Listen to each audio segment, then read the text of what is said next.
Mississippi State and Vanderbilt might be the reason why the SEC only gets maybe 3 teams in this year, because those 2 teams, although they might not contend for the championship, they're going to be beating so many of these teams in terms of adding an extra loss to this school, adding an extra loss to that school to prevent them from getting into the CFP.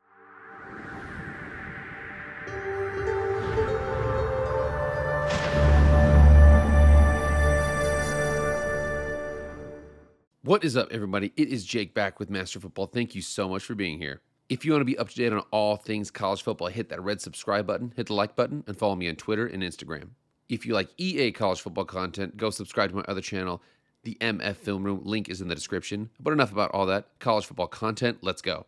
All right, guys, it is Wednesday. We are getting closer and closer to the weekend. And I know, I'm over here, I'm like, man, when's Maction start? I think it starts like late October-ish, but we're looking forward to the fact that when there's going to be just football on all the time. It's awesome. But I wanted to talk about this here because just the other day I went over all the undefeated matchups that we had and their significance. I thought there's a lot of games here where we're going to find out whether or not people are contenders or pretenders, or at least whether or not they have big hits to their ability to be contenders or pretenders, or big hits to being contenders. But one thing I want to discuss today is there's a couple teams here that are playing, that aren't playing, that are playing, less than stellar competition, that might have some big matchups.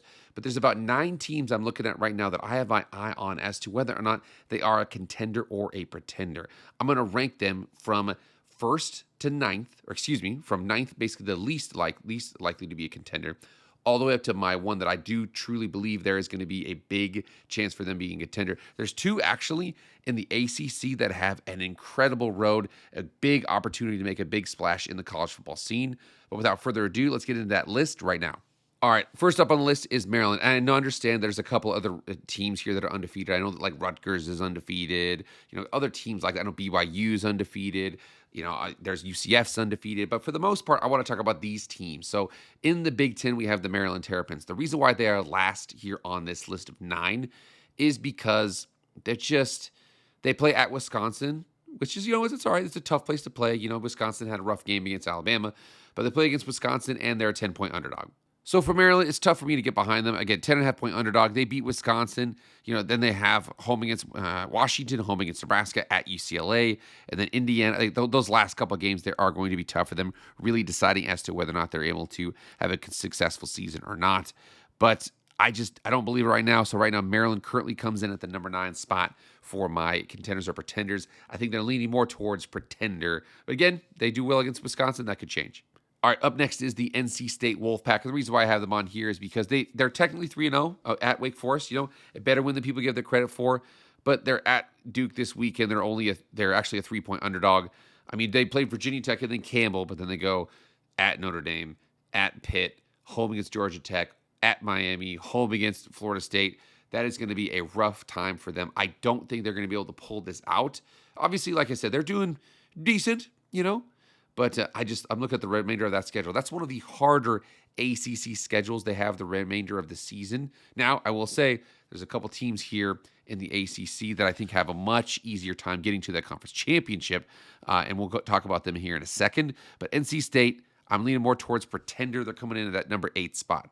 All right, up next at the number 7 spot is the Houston Cougars. So for Houston, undefeated, beat Colorado, won an away game at Rice. Now, I know that's technically an American team.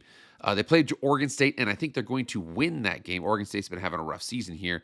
But then you look at the remainder of the schedule here. Home against Texas Tech is going to be tough.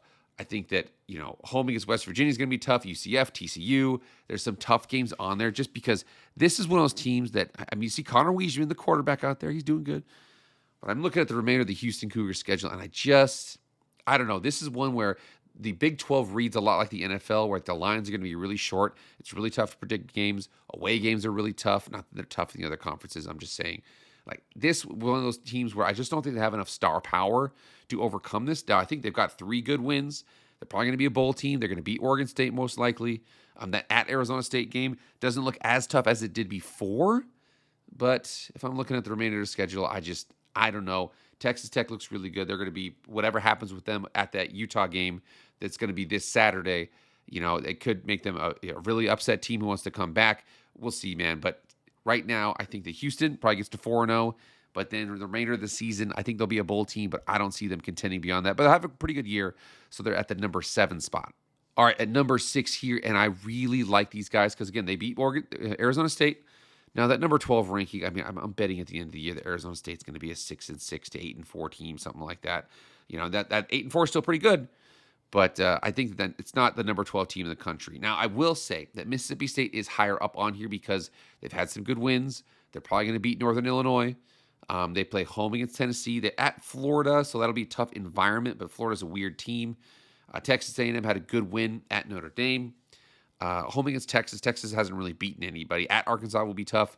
And then Georgia at Mizzou and against Ole Miss. Like I said, this is going to be tough for them. I think they'll go 6-6, but I don't know where the remainder 3 game. I think they'll beat Northern Illinois, and then they're going to surprise a couple teams in there. But I mean, I wouldn't be surprised if they went 5-7, 4-8, or something like that.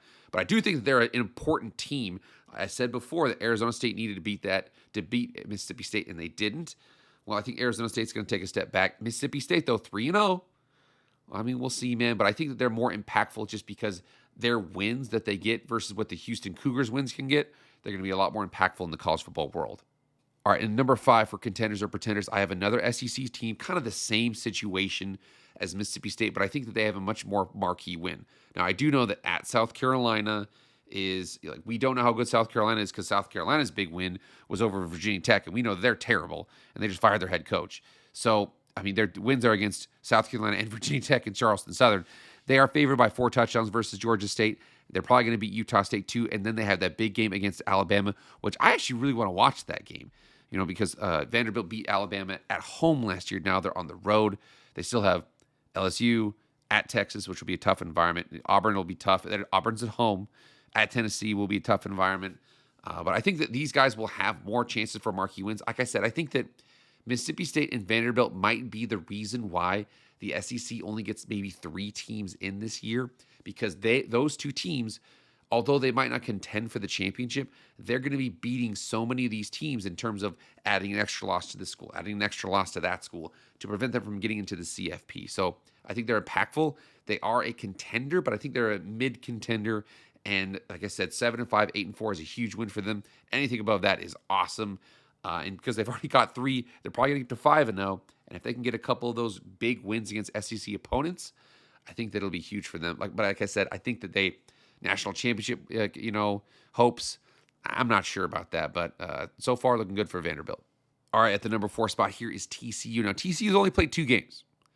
They've only played 2 games here. But if you look at the remainder of their schedule, SMU already had a loss to Baylor, Arizona State, Colorado's not doing so great. These next couple of games, the next 4 teams that they play, all have their own kind of issues. SMU with a loss, Arizona State with a loss, Colorado with 2 losses, Kansas State 1 drive away from being 0-3. Then they have Baylor. At West Virginia will be a tough place to play. I think that Rich Rod will have the team in a much better spot. I mean, they did come back and beat Pitt, which was an awesome game to watch. The backyard brawl this year was amazing.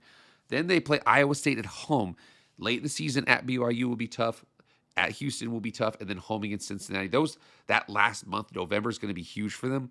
But I wouldn't be surprised if they collected a couple wins here, got to a pretty good record. So TCU, do I love them as a team? I don't know. But I do know they're capable of scoring points. They're capable of moving the ball. And they've got the next couple of games here up until that at West Virginia game. They're going to do pretty good in that little stretch of those 5 games right there. But then that November schedule is going to be rough for them. So we'll see how it goes. But so far, like what they're doing, they're coming in at the number 4 spot on my Contender or Pretender series.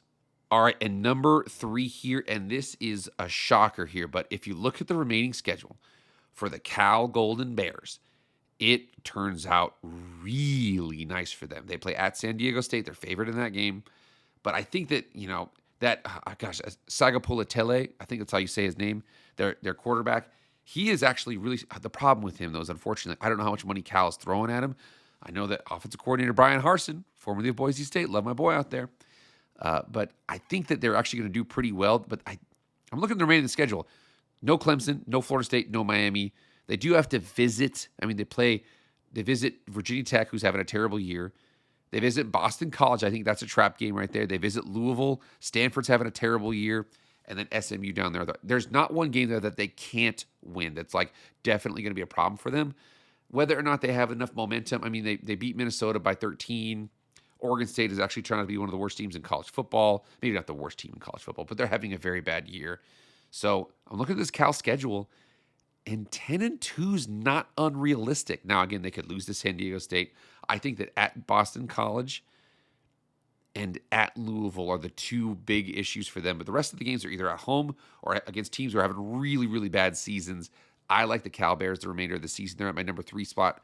I think they're a pretty strong contender. I can't believe I'm doing it. I'm doing it again. I'm literally doing it again. I always do it every year. I do it every freaking year. You know that I think it's the stat was since 2018, there's one team that has hit their over-under every year, and it was the Nebraska Cornhuskers. I watch these guys. I actually like them versus Michigan at home. And then the remainder of the schedule there, I mean, you got USC at home. At Penn State's going to be a tough one there. But for the most part, that's a pretty manageable schedule at UCLA. There's going to be more Nebraska fans there than Bruin fans. But I actually like these guys. They take care of business. Cincinnati, I think, is a better team than people give credit for. I like what Cincinnati's done. They take care of business. It's at home. Big game, the Bussin' Bowl. I actually like Nebraska here because, again, I think that they kind of have a lot of, what do I want to say here? No Ohio State, Michigan at home. At Penn State late in the season is going to be rough. USC at home. I mean, at Minnesota, at Maryland. Maryland is undefeated. Michigan State will be a tough out too. But I really like these. I have the Michigan State after a bye week. So they have Michigan a bye week, and then they play Michigan State. I like the way the schedule's turning out. I mean, Dylan Raiola, he's solid. I know he looks just like Patrick Mahomes, but maybe he's actually going to give Patrick Mahomes some hope this season because they're off to a 0-2 start. I think the Chiefs will be fine. But Nebraska here, I'm taking them there at my number 2 spot for contender or pretender. I could immediately lose this because I know technically Michigan is favored by Las Vegas. I would take Nebraska in the game. I take the points. Nebraska, the number 2 contender here on my contenders or pretenders.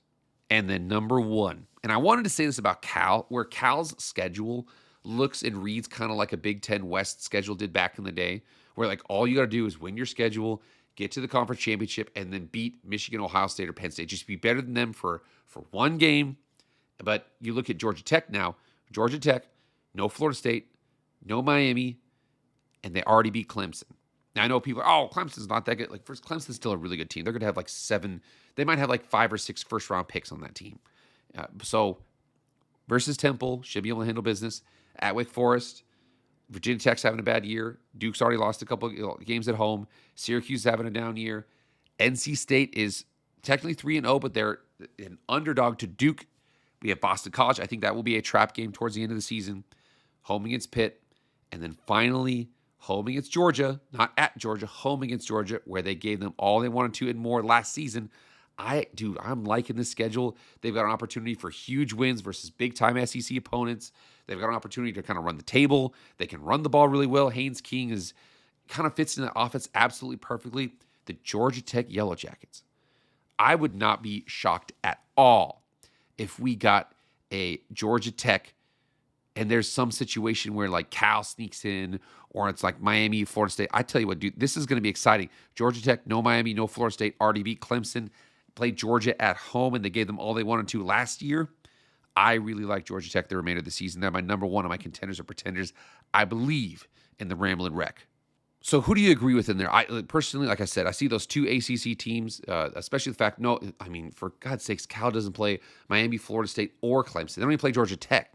Now, whether or not they have the horsepower to beat the people on their schedule, I mean, they play like at Stanford, they play at Virginia Tech. I think that the schedule turns out pretty nice. Boston College is in a couple of those things there where I think that Cal has to visit Boston College and Georgia Tech has to visit Boston College. Boston College is going to be a tough out. But looking at the remainder of the schedule here, I really like it for them. Again, I'm taking Nebraska. I know I'm taking Nebraska. I really like it. But you guys get in the comments and let me know what you guys think in your opinion. All right, guys, that's it. Thank you so much for being here. Please like, share, comment, subscribe. Do that stuff. I really appreciate it. That's it for me, guys. I'll see you guys later. I am out.